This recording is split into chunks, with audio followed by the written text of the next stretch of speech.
The reason I'm making this video is because I put this post up on, I actually put it up on Twitter, and I got a lot of people hitting me up on Facebook because my Twitter is connected to my Facebook, and people were asking me about what Bitcoin is, how do they get started, and is it worth investing in? So with that said, I'm going to show you guys how to get started. I'm going to preface this video by saying three things.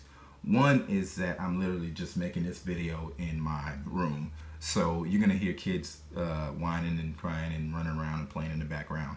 And probably my wife telling them to stop doing stuff. So yeah, just expect that. Two, I'm not a financial advisor. So whatever you do after watching this video, just be smart about it. And three, don't invest anything more than what you are willing to lose. And that's very important because I don't want to hear about people, investing their rent money, and then when Bitcoin is in a dip, they need that rent money and they don't have it. That would be horrible. Please don't do that. So I'm going to show you guys tell you guys what Bitcoin is, and then show you how to get started. So I'll just start off with what Bitcoin is. Bitcoin is a digital currency that is built on an internet protocol developed by Satoshi Nakamoto. Quick fact about that dude, nobody knows who Satoshi Nakamoto is. So he's either one person or a bunch of anonymous people, but nobody knows who he is, or they are. But they, or he, designed this internet protocol to transfer value over the internet. And one thing that Satoshi was very adamant about is that currency and value should have no central bank. It should be decentralized. So one of the things that you'll hear about Bitcoin when you read about it and when people talk about it is that it's a decentralized currency. It doesn't belong to a specific country, and it doesn't get governed by a central bank or a company like PayPal. So when you're dealing with Bitcoin, you are essentially your own bank. So keep that in mind because that is going to be important later. Bitcoin transactions happen over a public ledger called the blockchain. And here is a transaction that I made here 3 days ago. This is not the blockchain. This is just a website that pulls from the blockchain. But every transaction that's made over the Bitcoin network gets recorded to the blockchain. And like I said, this is a transaction that I made 3 days ago. It says it right there. And in order to make a transaction, you need to have a Bitcoin wallet. And because Bitcoin is a completely digital currency, you need a digital wallet. I suggest using Exodus. This is the one that I used, and that's the transaction that I made right there. But this is the wallet that I use, and I'm going to show you guys the link to download it and how to download it and stuff like that later. But you need to have a Bitcoin wallet in order to send and receive Bitcoin, and thus buy and sell things with Bitcoin. I don't think I said that right. Buy and sell with Bitcoin and receive, money and profits and stuff like that. So I'll go over that a little bit later. But yeah, you need a Bitcoin wallet to make transactions. So I guess I'll just get started with that. So like I said, I use the Exodus wallet. I'm gonna go to the first page here. I use the Exodus wallet, and you can go to exodus.io here, click download. I'm guessing that most of you guys are working with Mac or Windows. If you're working in Linux, good on you. But anyway, choose one of these and go through the process of getting it set up. It should pretty much explain itself in the download process. Once you've done that, you will have your wallet set up. An important thing, again, that I want to point out is that Bitcoin is decentralized, meaning there's no central bank and there's no bank or company to manage transactions. You are your own bank. So you want to make sure that the password that you set up for your wallet or wallets is secure. I suggest making a different password for every wallet that you set up, because you don't want to use a password that somebody else could potentially have. because if somebody gets access to your wallet, they have access to your funds. So just keep that in mind. Use common sense and make a secure and unique password. With that said, after you have it set, I don't know why I shut it. After you have it set up, you're gonna want to actually have Bitcoin in there, because you're not gonna start off with Bitcoin. And the easiest way to get started with Bitcoin, and this is the way that I suggest, this is the way that I got started, is with a website called Coinbase.com. Coinbase is where I got started in cryptocurrency, and yes, it's pretty reliable. It's a U.S. company, so it's very easy to work with U.S. bank accounts and debit and credit cards. I think if I'm not mistaken, this is the only website that I know of actually that you can buy Bitcoin or these three: Bitcoin, Ethereum, or Litecoin.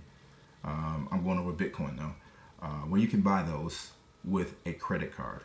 So I'm gonna do that right now. So what you want to do is go ahead and set up a Coinbase account. I have a link in the description. Full disclosure, it is an affiliate link. So if you use it and sign up with it, it helps me out. So I would appreciate if you did that. You don't have to use it if you don't want to. But go ahead, sign up, get that account set up. And once you got it set up, you'll be in the dashboard here.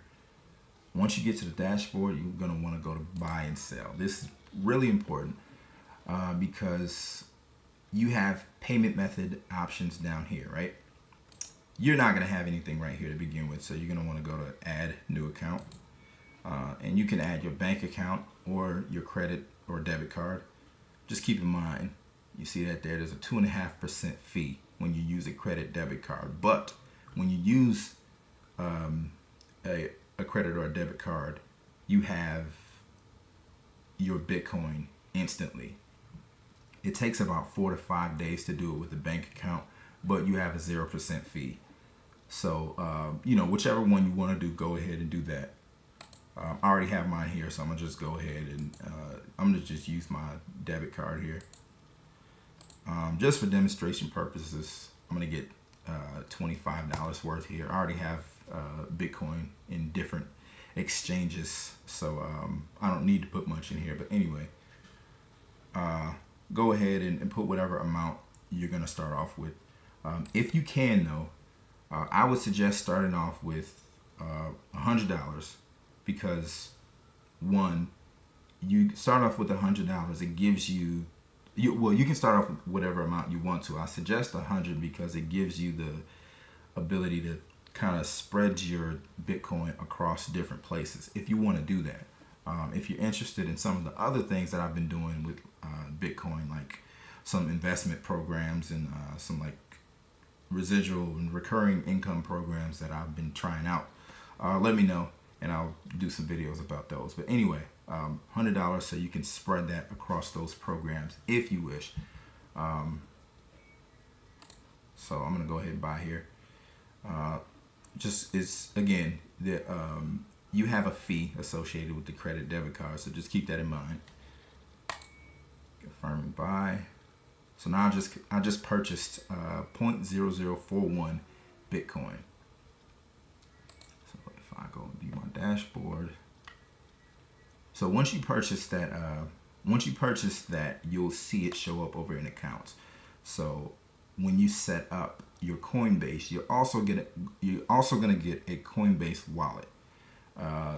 These two wallets down here are Ethereum and Litecoin wallets. Those are two different cryptocurrencies. Bitcoin is just one of thousands of cryptocurrencies. And like I said, if you are interested in going further in this, let me know. I'm involved in a bunch of different like ICOs, initial coin offerings, that is, and recurring income programs with Bitcoin that have been working out really well for me. So if you're interested in those, let me know. Anyway, these are two other currencies, but yeah, you have a Bitcoin wallet here. The only reason I don't suggest using keeping it in Coinbase is because their wallet is controlled by them. So there have been times when not with Coinbase that I know of, but with other cryptocurrency exchanges where hackers have come in and they've taken money out because they have access to like the private key of these wallets. So what I'm gonna do right now, and what I suggest you do, especially if you set up your Exodus wallet, is go ahead and send your money over to your Exodus wallet. So what you're gonna do is hit send, and this is really important here. In your Exodus wallet, make sure you go down here to wallet, and make sure you're on Bitcoin, because like I said, there are a bunch of different cryptocurrencies, but we're doing Bitcoin. So make sure you're on Bitcoin and hit receive over here, and don't try to copy your address like that. You can, but just hit copy this address right here, right? As you can see, you get a message, address copied to the clipboard. Because if you get one character in that string wrong, then you could be sending that money to somebody else, and you don't want to do that. So go over here, paste that address there, and see send max, just to get it all out there. Bitcoin example payment. And the Bitcoin network does charge a fee to miners, and cryptocurrency mining is another way to make money with Bitcoin. And if you want to learn about Bitcoin mining, I have some cloud mining accounts set up. So if you want to know about those, let me know about that. Let me know too. Like I said, I could talk about Bitcoin all day. So anyway, Bitcoin example payment. So I have two-factor authentication set up, which is, I suggest doing that with any account that you have. Do two-factor authentication. It sends you a code to your phone to verify your transactions. It's just another security measure, and like I said, that's very important when it comes to the Bitcoin network. So confirm that. All right, transaction is on the way. Oh, that was instant. All right, so you're gonna hear that sound when you transfer money over to your Bitcoin wallet, and well, it actually says pending, but yeah, sent it a few seconds ago, happened instantly. Once all of the confirmations happen on the Bitcoin on the Bitcoin blockchain, that money will not be pending anymore. So like I said, every transaction that happens on the Bitcoin network is public. So you see we're back at Block Cipher. This is the transaction ID of the payment that I just made, and now I'm awaiting confirmation. So Bitcoin miners have to confirm my transaction, and they make money from confirming my transactions, or thousands of people, millions of people's transactions. So anyway, these confirmations need to happen. Once they happen, that money is secured over here, and that is how you buy your first bit of Bitcoin. So I hope this helped y'all out. I hope this explains some bit of how Bitcoin and cryptocurrency works. Like I said, let me know if you're interested in any of the other things that I'm doing in cryptocurrency. You'll notice over here on my Twitter, like that day I was talking about Bitcoin, but recently I was involved in the Regal Coin ICO, which went well for me, and I'm currently involved in the Hexter Coin ICO. So if you're interested in learning about ICOs, how to get involved in those and what those are, let me know. I will make another video about those, because I like Bitcoin, and I'm interested in helping people out. So hope you enjoyed the video. If you have any questions, let me know. Peace.